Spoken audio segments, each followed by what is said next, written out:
All right, welcome back, guys. So, on today's episode of How Not to Assemble a Motor, no, I'm just kidding. So, today we're going to be working on my dad's 6-liter LS out of the 66 Volkswagen Squareback. We'll do a little bit of catching up of what happened to the motor. So, we bought the car, and ever since we brought the car home, and of course, driving around, figuring out how the car ticks pretty much, how it works. I noticed that the oil pressure was not like in the normal range of where I normally see like LS motors when they've been built.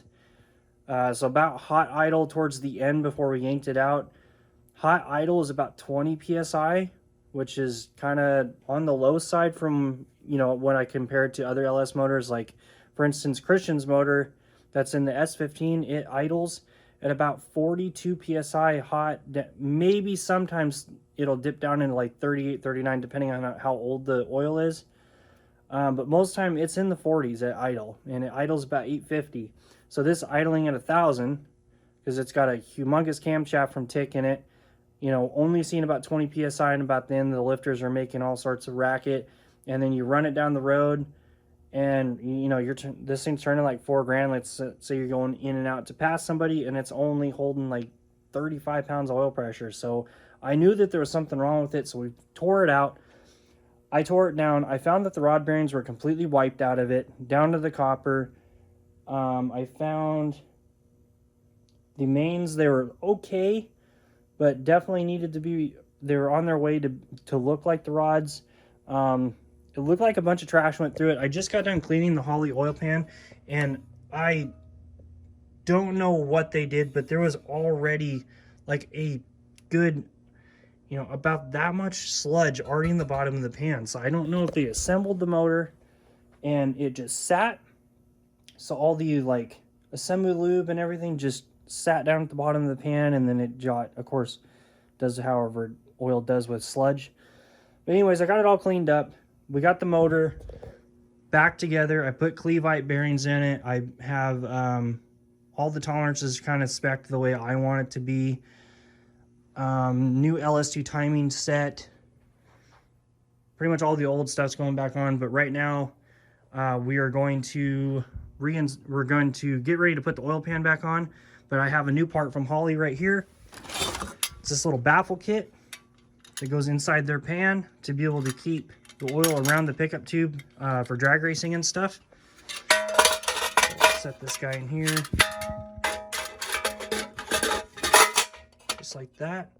And what that'll do is with these little trap doors, the oil will be able to come in, but then as we launch, the oil's going to want to go back, but then it's going to hit this flap and it's going to stay in the pickup tube, which should not starve it. So that's going to be a big improvement. But let's go ahead and we'll get this bolted down and get this on the motor. And then from there we'll flip it up and do some other stuff.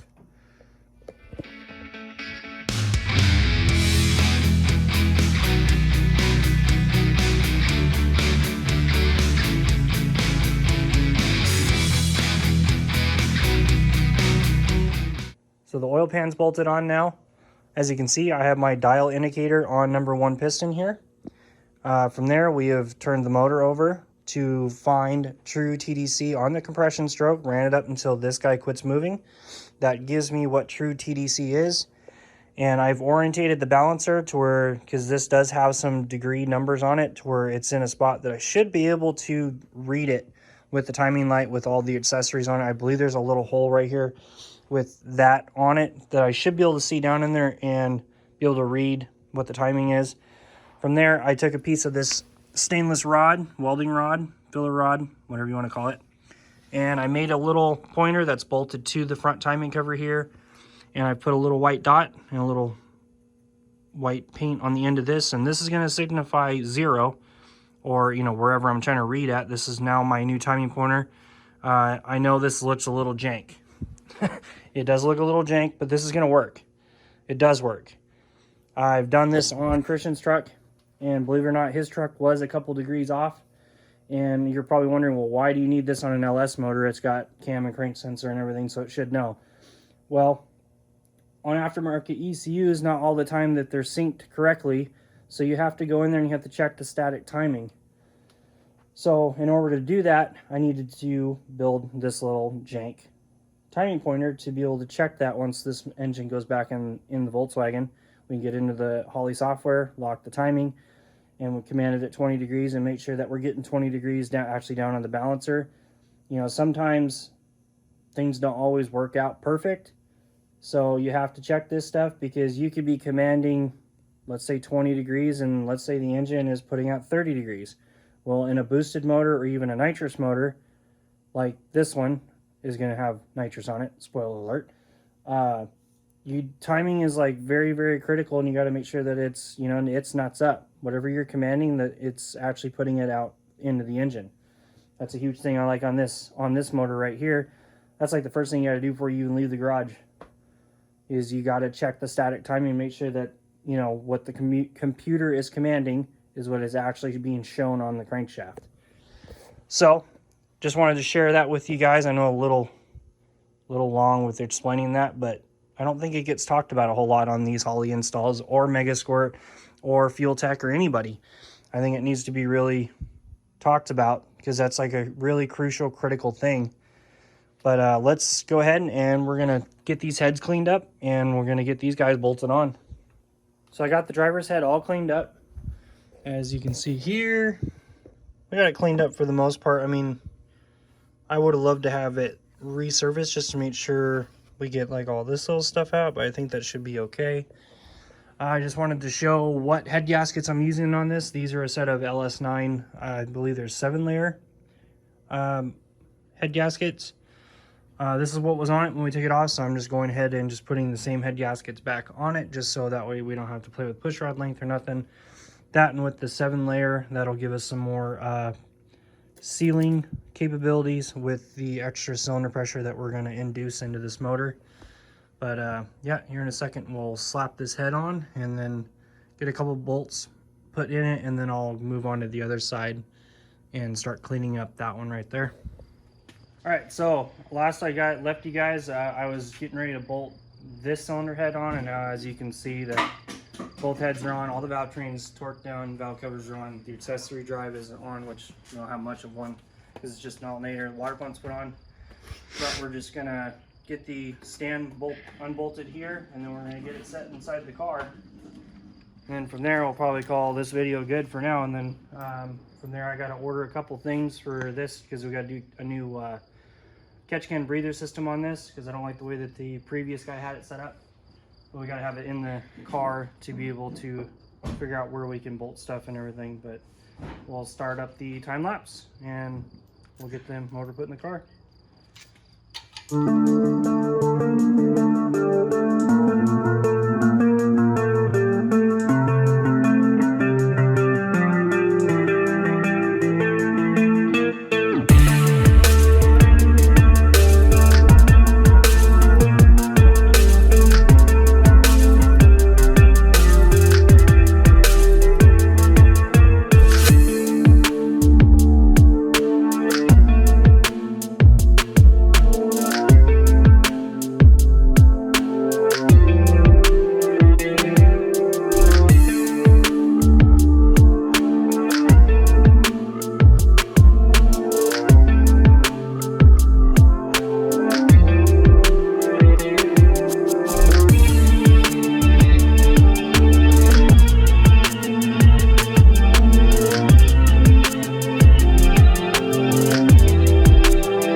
so as you saw in the time lapse, we got the engine set down into the car, and then I had Christian torque down the flex plate, and then I torqued down the balancer bolt. From there, we kind of cut the time lapse short. Oh, hey, look. Hi, Bud. What are you doing, friend? Hi, friend. You're interrupting my video. But anyways, I kind of cut the time lapse short because I thought we were done, but I guess we weren't. So we went ahead and laid out the harness and started rehooking up pretty much everything. Other than what needs to go to, like the intake manifold, and of course, you know, you got fuel line and the injector harness, wideband, and all the plug wires still need to be hooked up. I got to get new plugs for it tomorrow. But like I said earlier in the video, that I'm going to redo the breather system on this engine. Before, all it had was just these little guys right here, and that's not enough crankcase ventilation for my liking. So we just plugged those off, and what we're going to do is in the valley cover, I'm going to order a -12 to national pipe thread fitting, and we're going to drill and tap into the middle of the valley cover, and then from there we're going to run a -12 line over to a Motion Raceworks single inlet catch can, which I'm thinking we're going to mount it right over here on the firewall, or on this inner fender, probably build like a little spacer to space it out so it clears right here. And then that should be more than enough crankcase ventilation. I mean, -12 isn't, like, if you put these two together, that doesn't even isn't even like nowhere close to being the same as a -12. So we're going to be upgrading the breather system a lot, and it's going to get contained instead of being put back into the intake manifold. When I pulled the intake manifold off of this, it was full of so much oil, and I don't know why it had so much. I mean, I know you'll expect some, but it had quite a bit. But anyways, I'm going to wrap up this video now. So we're going to kind of take a break on this until those parts show up, and then we'll come back into this. And for all the guys that have recently started watching the channel, I know the first video was on the Grom. I'm waiting on some stuff to show up so that way I can actually moto vlog the correct way. So I'm waiting on a mic and the media mod for my Hero 8. So that way I can talk to you guys while I'm riding, and then I'm going to go and I want to do a ride on the bike with you guys and tell you my thoughts on the new pipe and the new throttle body. And that'll probably be here in like the next couple weeks, because I still got some other stuff I'm doing around here that's got to get situated. But I appreciate you guys watching. I hope you guys are enjoying the content. Please leave a like and a comment. If you guys happen to subscribe, that's awesome. If not, you know, hopefully in the future, maybe you guys will. But with that, thanks for watching Kepper's Performance. We'll see you guys in the next video.